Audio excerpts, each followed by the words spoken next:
Cambodia or Kampuchea. The names have changed, but the agony of the Khmer nation has remained much the same over almost 2 decades. Political upheaval and bloody conflict transformed the once peaceful nation into the killing fields of Western Indochina.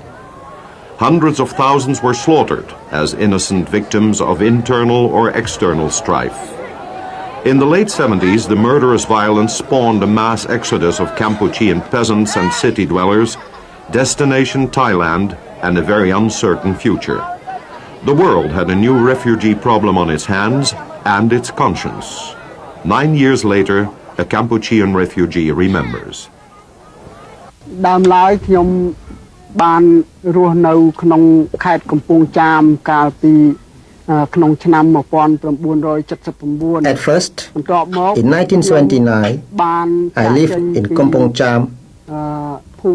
At that time, I went to Phnom Penh for a little less than 1 year. មួយឆ្នាំហើយខ្ញុំនឹងប្រពន្ធខ្ញុំនិងតាខ្ញុំមានគ្នា3នាក់ With my wife and my mother, we left Phnom Penh and reached the border of Thailand because I was very scared of what would become of us if we stay in Cambodia.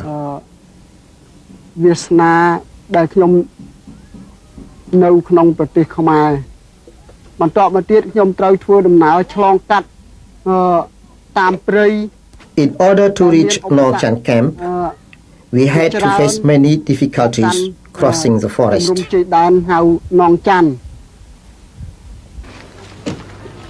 Meeting the emergency head-on, the International Committee of the Red Cross and UNICEF rushed into action with a crash program to meet the most urgent needs of the swelling stream of refugees.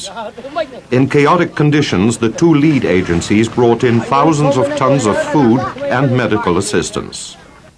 That's where I've seen the camp of Nong Samet for the first time. Nong Samet, the Thai word, means pond without outlet, and that's pretty much what it was for these much more than 100,000 people who were living in this camp. When we discovered them, the ICRC, end of 79, the population was presenting quite some needs. They were hungry, they were sick, they were living in a precarious security situation. The ICRC had a fairly large-scale operation. I remember having been in charge of some 5 or 6 doctors, and altogether 30 expatriates that run every day a camp hospital, a few camp clinics, tracing services started very soon. And of course, jointly with UNICEF, we were doing the food distribution. At one time, the ICRC got involved in distributions to non-residents, the land bridge program. And I remember days where, on single days, the ICRC had been shipping 1,000 tons and more to the border. I just let you imagine the columns of trucks.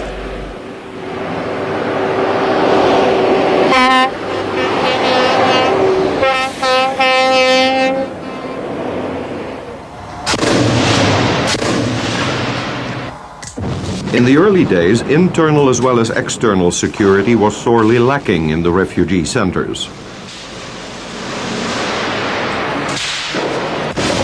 The camps were often shelled, and the displaced persons had to be relocated in other sites.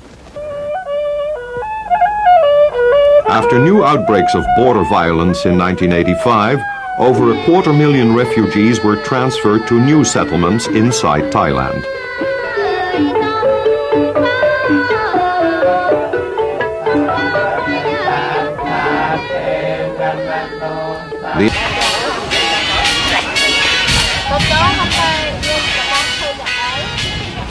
Through the long years of confinement, the refugees have turned their camps into semi-permanent settlements.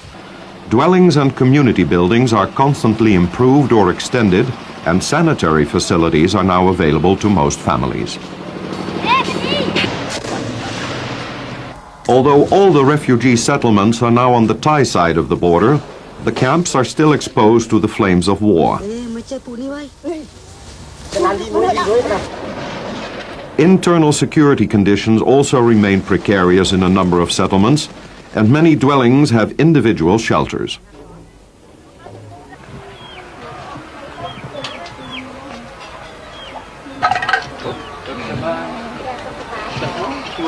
Frequent on-site visits by ICRC delegates help to limit the extent of security violations.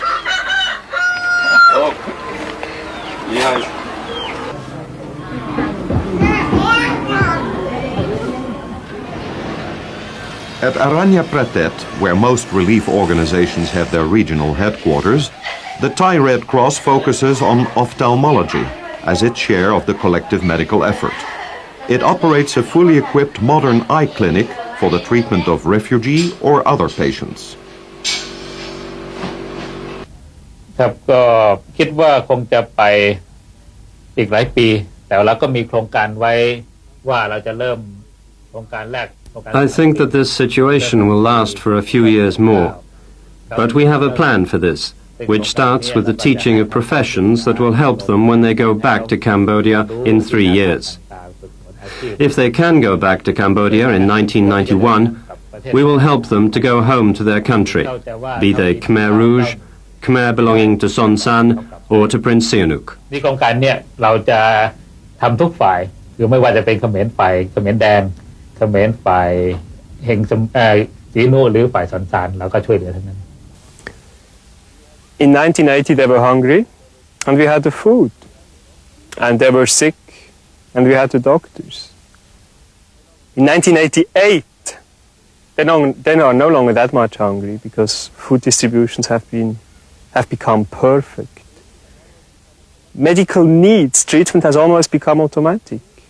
Their needs are different now. They want the future, they want to go home, they want villages, rice fields. And by and large we still have the food and we have the doctors.